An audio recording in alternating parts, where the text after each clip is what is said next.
Are you resourced for connection?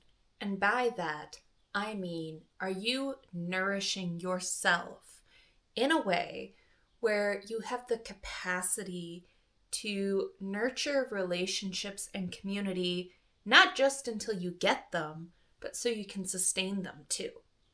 Because this tends to be where everything falls apart in community building and in partnerships and in a lot of places in our life. So let's talk about it. My name's Danielle. My mission is to help people deepen their connections to self, to others, and to the environment.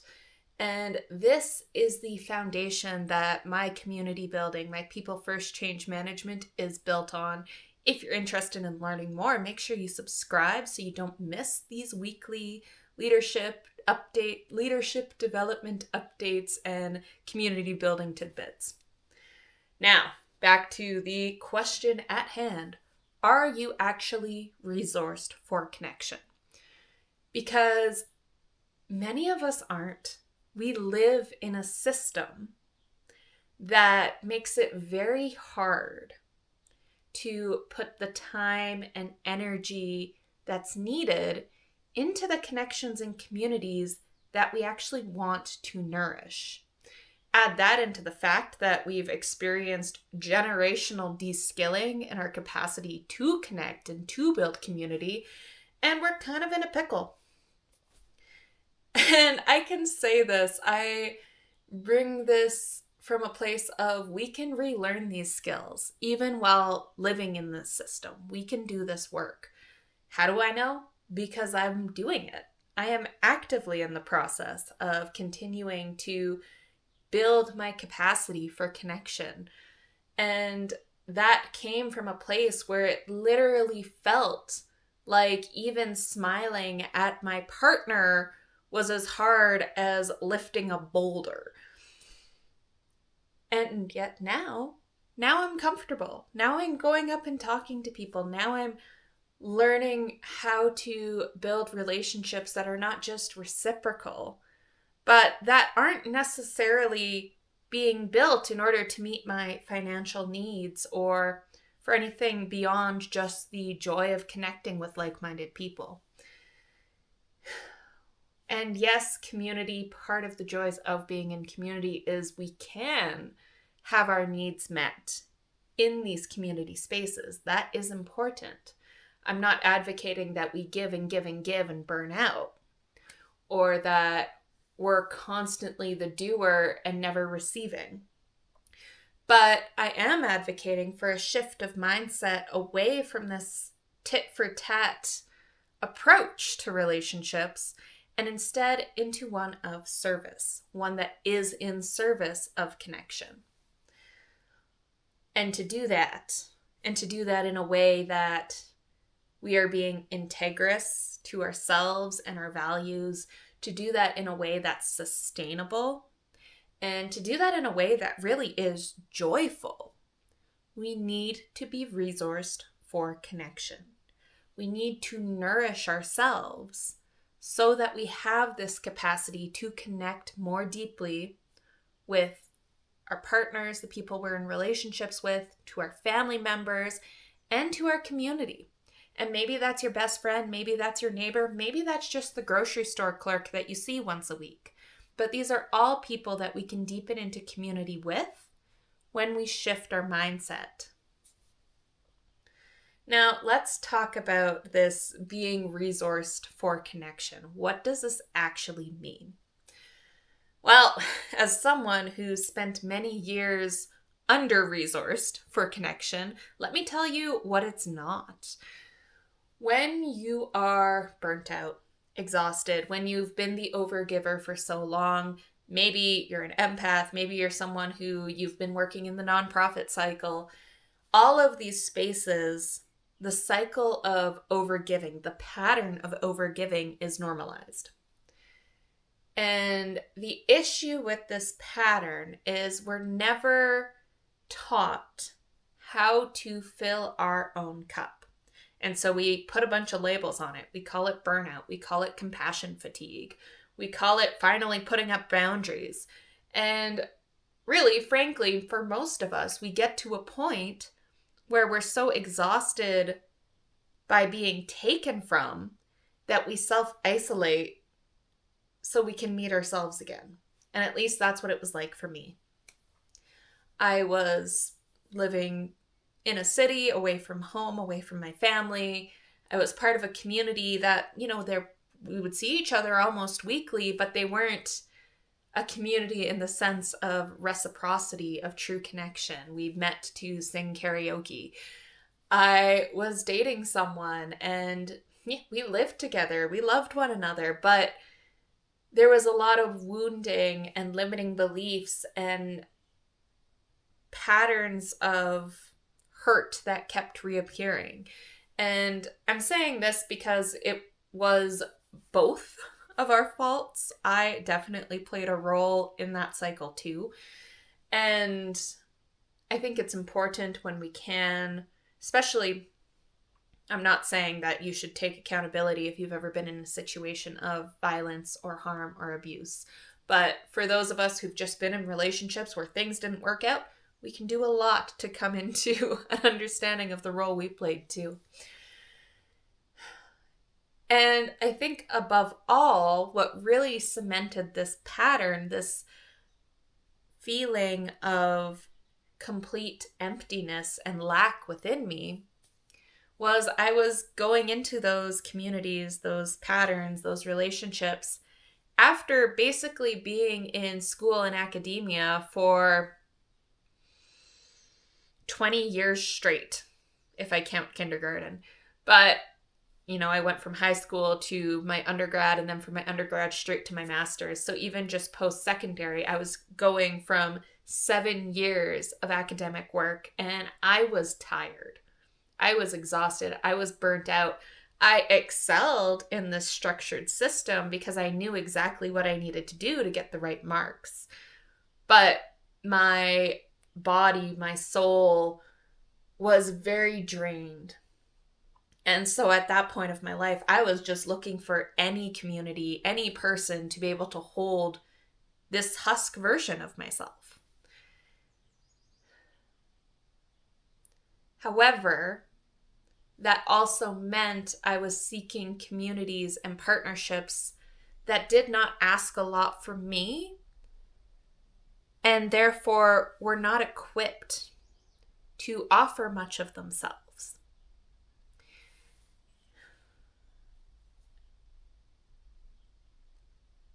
This meant that when my patterns for giving and doing and acting did appear, when I did rest, when I did get more energy, I tended to overgive in these spaces and quickly depleted any energy that I had started to get back. And it took me a long time to figure out how to extract myself from that cycle so that I could end it, so that I could actually figure out what it meant to resource myself for connection. And how to take accountability, take responsibility for resourcing myself rather than asking other people, usually the wrong people, to do it for me. And this lesson, before I get into the actual how do we do this lesson is not just for people who want to build community, not just for people who want to be better partners. It's for every single one of us, because we all deserve to feel nourished. And when we're nourished, when our cup is filled, when we're overflowing, usually, I'm not going to say it happens all the time, but usually the urge to give and the urge to connect and the urge to create comes shortly after. And we all deserve that because there's so much joy in that connection. There's so much fulfillment and satisfaction in doing something, building something, creating something in community. Every single one of us can do this work wherever we're at in this cycle. You can be at the start of, I'm exhausted right now and somehow I came to this video, and you can do this work. You don't have to think about the bigger picture yet because you're at the point of learning how to fill your cup. You can be working in community for years and still be able to implement some of these lessons for yourself, Or invite some of your community members into these lessons too, especially if you notice them not taking care of themselves, not nourishing themselves. Because this is when we don't do this work. This is when we lose volunteers. This is when we lose project leaders. This is when we lose momentum, and when the sustainability of what we're creating starts to be at risk. The reason why I came to this question today as I was reflecting for myself, I was actually reflecting on the teaching of humility, which has been a common theme for me. And if you've watched my videos before, you've heard me talk about it before. But both Indigenous teachings, and I'm using Indigenous broadly here, in my experience, Cree and Ojibwe elders have told me the same thing. But them, as well as what I was taught by my Catholic school teacher back in the day, see humility the same way. And it tends to get a bad rap, but that's because we're misunderstanding what the word means. To be humble isn't to put ourselves down. It isn't to pretend that we're lowly or don't have skills or don't have value to offer. Humility means showing up authentically, honoring both our strengths and what we can do to serve, and our weaknesses, what we have to learn. And that's probably not even the tip of the iceberg with that teaching. But this morning, when I was reflecting on this teaching and what it means for me, I was thinking, okay, what do I actually want? I was thinking of humility in terms of what are my dreams actually, as opposed to the dreams I pretend to have because that's what I'm expected to have by other people. The dreams to succeed or get 1 million followers on YouTube or have X amount of money in the bank account. Those are all things I could point to and be like, yeah, that sounds nice. But they're not humble in that they do not actually reflect what I want. And as I was reflecting on this, I realized what I want is to have more connections and be able to nurture those connections, to have the capacity to nurture those connections. And the next step to that was what I want from my business, from how I show up in the world, is to be resourced enough to nurture those connections. And yes, this includes meeting my needs for stability, making a certain amount of money so I don't need to worry about housing, for example, and being able to feed myself and ideally have enough food that I can share it with family and friends and community. I'm not going to deny that there's a money financial aspect, but when I was really paying attention to what being resourced for connection looked like, it became more and more clear that money had very little to do with it. Because to really connect with people, we need time.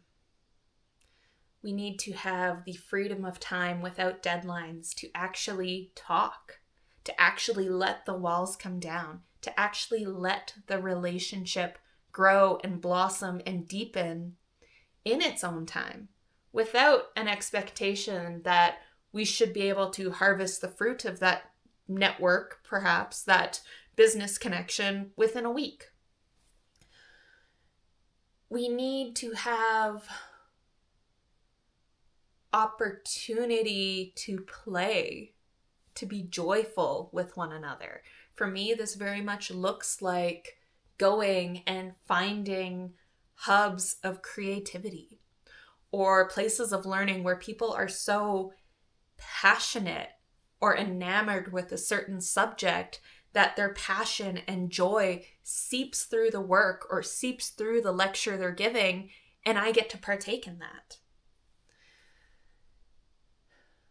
being resourced for these kinds of connection, for me, really looks like having a strong sense of self, of my values, of what brings me joy. It looks like knowing what skills I have to offer these spaces so that I can build these relationships. It looks like trust that in time, in the right amount of time, these relationships and these connections will be reciprocal. That whatever I share, whatever I give, will come back to me in one form or another. Sometimes this could be money, this could be a contract or a work opportunity, and I always welcome those because money is a tool that helps us live in greater alignment with our values. Other times, this looks like pure enjoyment of being able to help a cause I care about, or listen to some amazing, original, and just frankly fantastic music at the local pub. Sometimes this looks like getting to sit and play with my niece and nephew and just peek into the world that their childlike minds are living in so that I can remember that playfulness in myself, so that I can then bring that playfulness into my work, into how I share with you. And so when I really started to ask myself, what does it look like to be resourced for connection? I was given endless examples of how I already am. And a lot of that from going from a person who could barely smile at their partner because I was so burnt out and exhausted and dealing with so much mental overwhelm, to someone who is getting comfortable, because we all have room for growth, getting comfortable going up to somebody at a convention and having a whole 10-minute conversation out of the blue, has meant that I am learning how to trust myself, my skills, the capacity I have to hold conversations. It means that my nervous system has been tended to, that my practices of meditation and connecting to the earth are helping me be more grounded and present in the moment, which is helping me connect to others. It looks like such immense gratitude for the fact that I am in a stable housing situation and that I don't have to worry about where my next meal comes from because I am supported by community, because I'm not doing this alone. It looks like gratitude for people like yourselves watching this, for the people I get to work with in my business who are helping me expand and learn and grow. When I am resourced for connection, when I actively take the time to nourish my capacity, it's not all bells and whistles. There's not all bubbles and fairies giggling. A lot of it is intimidating work. A lot of it is work that calls me to be brave and calls me into discomfort. Because when I do that, when I take those steps to reach out and cold email someone off of LinkedIn, or when I do go to an event that I only heard about the night before and I like to have things planned, but I'm going to go just because I know it's relevant to my interests. When I attend a show that I have no idea if I actually like the music or like the movie, but I value art and creativity and I want to give myself the opportunity to see something I've never seen before. All of those are steps, tiny little baby steps, yes, towards expanding my comfort zone. And when my comfort zone is expanded, so too is my capacity for connection. So too is my capacity to have difficult conversations. So too is my capacity to calm myself down if I do get dysregulated, if I do get overwhelmed. And each time I do that, I emerge on the other side that little bit stronger, the little bit more prepared for the next challenge that may await me. This video isn't telling you to do the love and light, self-care, face masks, and bubble baths. Ugh.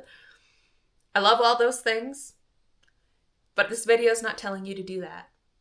It is telling you that when you are actively nourishing yourself, maybe this is painting, maybe this is singing, maybe this is going and sitting in your garden and drinking coffee with nothing to do the rest of the morning. Maybe it's reading a book to teach yourself something new. Maybe it's simply letting yourself rest, sleep, sit there and letting your mind buzz out for a bit so that you aren't so overwhelmed. When you nourish yourself in these meaningful ways, you too can develop your capacity for connection. And as you develop this capacity, you will be pouring into relationships that will become more sustainable over time, because like a drought-tolerant tree, the roots go deeper. You're going to be more anchored into what is real. And so whatever is going on the surface, however the seasons of life treat you, you can begin to trust those roots. Now, I will finish off with saying some things do actively drain our capacity for connection. And in this case, it is really important to be aware of creating imbalance. I've brought up giving too much before, so I'll bring it back here. If we're consistently pouring into a relationship, but that person is giving us nothing back, that is a sign to step back. You cannot build a reciprocal relationship with someone else who's not part of it, who's not reciprocating. It's just not possible. And sometimes that can hurt, because sometimes that person is a partner. Sometimes that person is a mentor that we really care about, but they're so busy they just don't have the capacity right now. Sometimes that person is a community member who everybody else seems to get along with, but for whatever reason, they just don't seem to have an interest in you. That doesn't make any of these people bad people, but it is a call to use discernment and redirect your energy to something or someone that does nourish you a little bit more. And I'm not saying this in the selfish, oh, they didn't help me, so I'm not going to help them sense. But we can be honest about how we're overgiving without suddenly turning around and demonizing the other person. From that, I also want to highlight, because this is mostly for myself, I'm sure some of you here can resonate, relate is another word, to this, but doom scrolling. We can only be so informed, and seeing the same messages over and over again is not the same as acting. It's not the same as processing emotions, and it's not the same as staying informed. On those days where awful events happened and we want to engage and we want to raise awareness, I get it. And I'm not saying we shouldn't do that at all, because we should. But we need to be aware of how it is affecting our capacity too. And if we've been doing it for an hour, you can put the phone down, you can close the app, you can go and nourish yourself or process those emotions offline. Balance, time and time again, it is the key. It is the answer. So don't forget that. When you're building your capacity for connection, when you're resourcing yourself for connection, be very, very aware of how doom scrolling and social media is siphoning that capacity away. The final one that I would like to offer you, because I think this is something that probably deserves an entire video on its own, but instead I'm going to give it like 40 seconds at the end of this one, is how closed your mind is. Pay attention. Are you open to new perspectives? Do you read books that challenge you? Do you watch that movie that makes you a little uncomfortable? Or are you just engaging with the same kind of content and media over and over and over and over and over and over and over again? Especially if you use AI, are you bringing in other perspectives, human voices, classics, to counterbalance, to add diversity, to broaden your awareness and horizons? Because if you do not do that, you won't see all the connections that are available to you. You won't see all the opportunities that are available to you. Uncaging our mind and allowing ourselves to engage with different ideas is nourishing, even when it's uncomfortable. And that doesn't mean you have to accept every idea. It doesn't mean you should take them at face value and build your life around them.